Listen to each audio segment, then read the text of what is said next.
Assalamualaikum warahmatullahi wabarakatuh. Hai, halo semua. Perkenalkan, kami dari kelompok 5 yang beranggotakan saya sendiri, Fahri Zainur ID, dan teman saya, Sofian Sauri. Jadi, di sini kami ingin mempresentasikan hasil diskusi kami tentang materi kurikulum berbasis kompetensi atau KBK. Tujuan dari pembuatan video ini tidak lain adalah untuk memenuhi tugas mata kuliah Pembelajaran Matematika SD 2 dengan dosen pengampu Bapak M. Sauti MPD.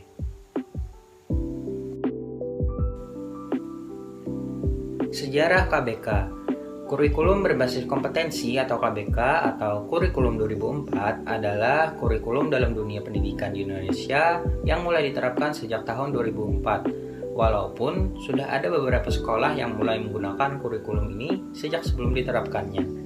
Secara materi, sebenarnya kurikulum ini tak berbeda dari kurikulum 1994. Perbedaannya hanya pada cara para murid belajar di dalam kelas. Dalam kurikulum terdahulu, para murid dikondisikan dengan sistem catur wulan. Sedangkan dalam kurikulum baru ini, para siswa dikondisikan dalam sistem semester. Dahulu pun, para murid hanya belajar pada isi materi pelajaran belaka, yakni menerima materi dari guru saja. Dalam kurikulum 2004 ini, para murid dituntut aktif mengembangkan keterampilan untuk menerapkan iptek tanpa meninggalkan kerjasama dan solidaritas. Meski sesungguhnya antar siswa saling berkompetensi. Jadi di sini guru hanya bertindak sebagai fasilitator, namun meski begitu pendidikan yang ada ialah pendidikan untuk semua. Dalam kegiatan di kelas, para siswa bukan lagi sebagai objek, namun sebagai subjek. Dan setiap kegiatan siswa itu ada nilainya. Karakteristik KBK. Karakteristik KBK antara lain mencakup seleksi kompetensi yang sesuai, spesifikasi indikator-indikator evaluasi untuk menentukan kesuksesan pencapaian kompetensi, dan pengembangan sistem pembelajaran. Sehubungan dengan itu, Depdiknas 2002 mengemukakan bahwa kurikulum berbasis kompetensi memiliki karakteristik sebagai berikut. Yang pertama, lebih menekankan kepada pencapaian kompetensi siswa baik secara individual maupun secara klasikal. Yang kedua, berorientasi kepada hasil belajar dan juga keberagaman. Yang ketiga, penyampaian di dalam pembelajaran yang menggunakan metode dan pendekatan yang bervariasi. Yang keempat, sumber belajar bukan dari guru saja, tetapi juga dari sumber yang lainnya yang memenuhi unsur edukatif. Yang kelima, penilaian yang menekankan pada proses dan juga hasil belajar di dalam upaya penguasaan atau pencapaian dari suatu kompetensi. Kelebihan KBK. Yang pertama, mengembangkan kompetensi-kompetensi peserta didik pada setiap aspek mata pelajaran dan bukan pada penekanan penguasaan konten mata pelajaran itu sendiri. Yang kedua, KBK bersifat alamiah, konstekstual karena berangkat berfokus dan bermuara pada hakikat peserta didik untuk mengembangkan berbagai kompetensi sesuai dengan potensinya masing-masing. Yang ketiga, kurikulum berbasis kompetensi atau KBK boleh jadi mendasari pengembangan kemampuan-kemampuan lain, penguasaan ilmu pengetahuan dan keahlian tertentu dalam suatu pekerjaan, kemampuan memecahkan masalah dalam kehidupan sehari-hari, serta aspek-aspek kepribadian dapat dilakukan secara optimal berdasarkan standar kompetensi tertentu.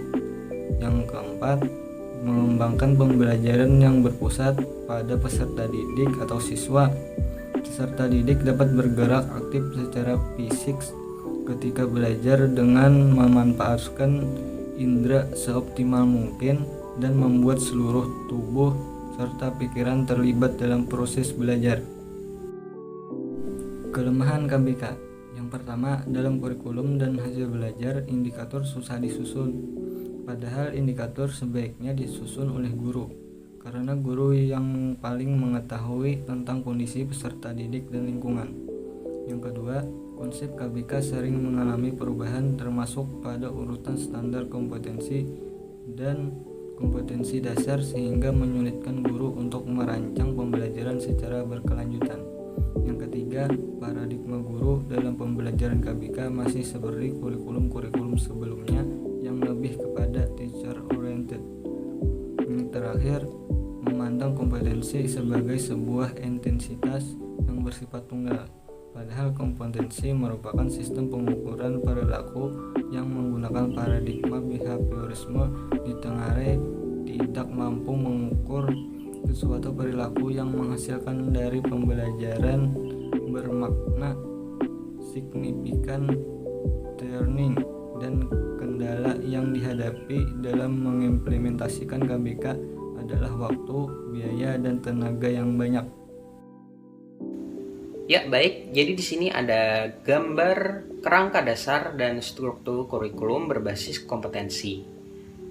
Di sana ada standar kompetensi atau SK, di dalamnya ada kompetensi lulusan, kompetensi lintas kurikulum, dan kompetensi mata pelajaran.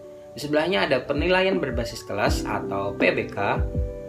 Dalamnya itu internal, mengacu pada kompetensi, mengacu pada kriteria atau patokan.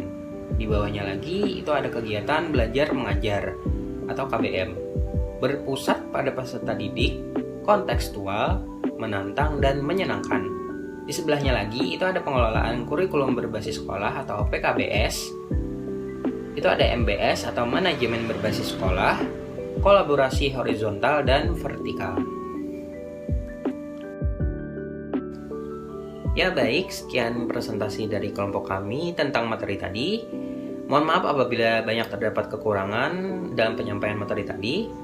Selebihnya terima kasih atas segala bentuk perhatiannya. Sekian dari kami kelompok 5. Wassalamualaikum warahmatullahi wabarakatuh.